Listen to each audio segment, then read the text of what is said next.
सीताराम आदेश और महादेव भगवान की। आपने अभी ओमकारेश्वर मंदिर देखा, ये मेन मंदिर है ओमकारेश्वर, इसके पीछे केदारेश्वर है।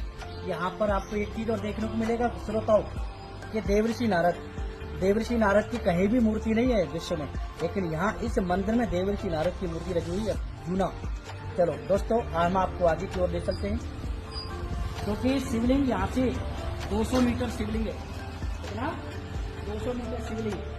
अगर आप इस जल को देख रहे हैं ना, ये जल अगर यहाँ तक आ गया, यहाँ तक 1 2 अभी 3 सीढ़ी ऊपर नीचे है, अगर 3 सीढ़ी और ऊपर आ गया तो ये गंगे माता या स्वयं आज तक पानी कहाँ से आया ये पता नहीं लगता है। वैज्ञानिक लोग ढूंढ गए, हार गए, लेकिन समझ नहीं आया।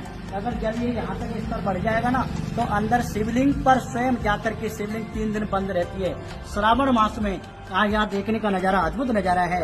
ये शिवलिंग साक्षात महादेव का वास है। यहाँ पर ओमकारेश्वर, जिसको महा उज्जैन कालेश्वर बोलते हैं ना, वो शिवलिंग है। अगर जल स्तर यहाँ पर तक आ गया तो समझ लो ये स्वयं गंगा 3 दिन तक शिव जी का मंदिर बंद रहता है और गंगे माता अभिषेक करती है। सामने शिवलिंग है, वो आपको अब अगर आप सावन के महीने में आएंगे ना, दूसरे या तीसरे सोमवार को, तब आपको पता लगेगा कि चलो आपको दिखाते हैं कि शिवलिंग कहाँ पर है।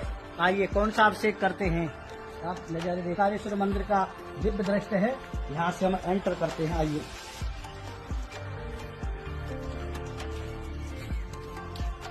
ये नंदी महाराज है। कौन से नंदी महाराज है? ये जूना है, इस पे कोई गांव वाले सब ध्यान देंगे, गांव वाले जागृत हो रहे हैं, इसलिए इस गांव में बहुत प्राचीन मंदिर है। इसलिए आप चलते, हम आपको शिव जी के मंदिर में ले चलते हैं। ये भगवान विष्णु का अवतार है, कश्यप अवतार। समुद्र मंथन हुआ था उस समय की बात है, इसलिए आपको आगे ले चलते हैं। ये भगवान गणेश है जूना, द्वापर युग के जूने हैं ये। द्वापर, इस मंदिर की डिजाइन देखिए आप कैसा है। इस मंदिर का अद्भुत नजारा है।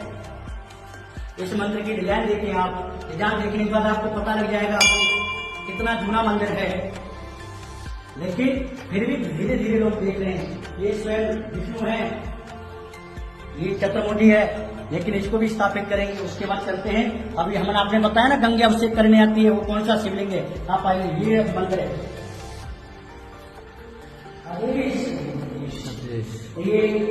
ये महादेव का लिंग है, जिसमें गंगे माता 3 दिन के लिए अभिषेक करने आती है। ये स्वयंभू शिवलिंग है, स्वयंभू।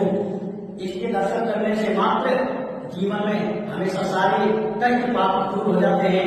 एक बार आइए इस गाँव में और दर्शन पाइए। देखो आवाज भी देखो कैसे मिल रही है, हर हर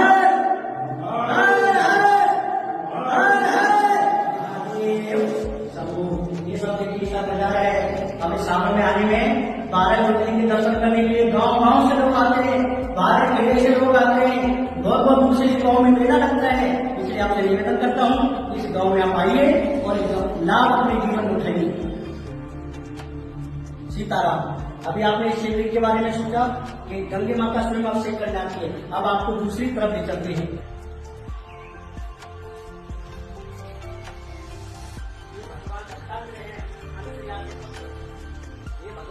है माता अनुसुईया के पुत्र, अत्रि के पुत्र, तो विष्णु की तपस्या करने के बाद विष्णु भगवान ने आशीर्वाद दिया था कि ब्रह्मा विष्णु महेश तीनों मिलकर के आएंगे। तो उनका मूर्ति रूप है, दत्तात्रेय नाम से प्रसन्न है ये। इसलिए आपको आगे की ओर ले चलते हैं।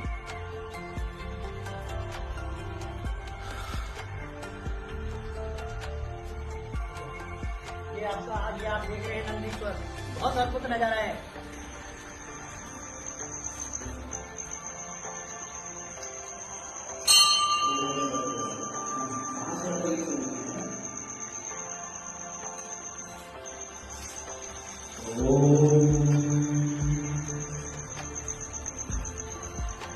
सीताराम। अब आपको ले चलते हैं हम नंदी उसके देवर्षि नारद की ओर। हमने कहा था ना देवर्षि नारद इस गांव में, हम ले चलते हैं आपको देवर्षि नारद की ओर।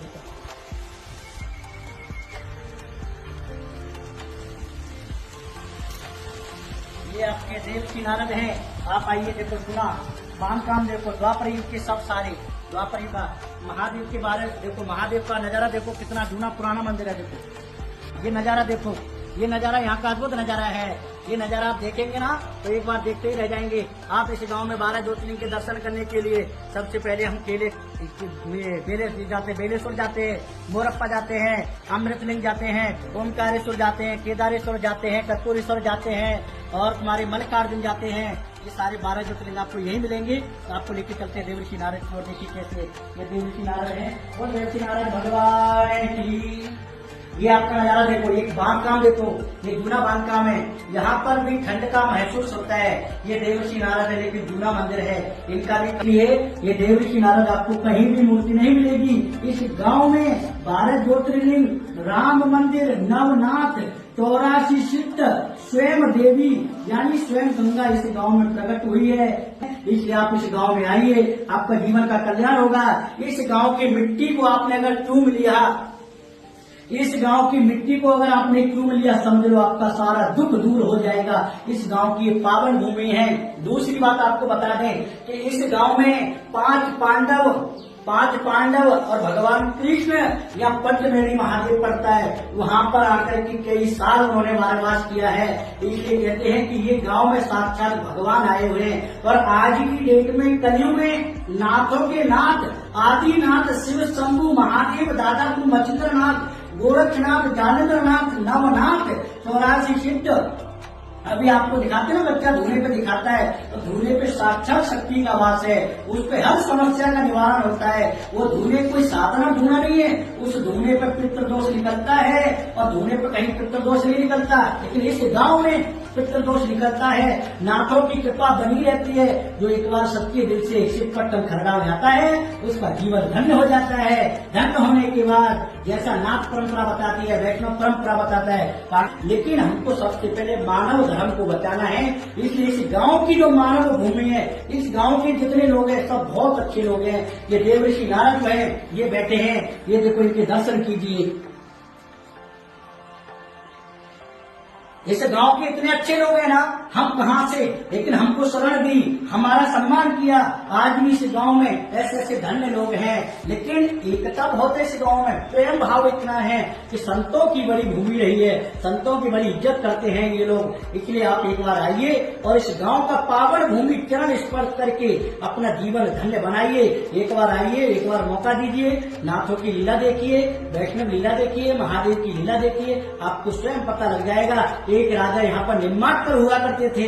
निम्माटकर राजा का छत्री भी है और किला भी है। आप यहाँ पर किला देखेंगे। अगली वीडियो में आपको हम किला का भी दर्शन कराएंगे और राजा निम्माटकर का भी दर्शन कराएंगे। इसलिए सीताराम आदेश, नमो आदेश।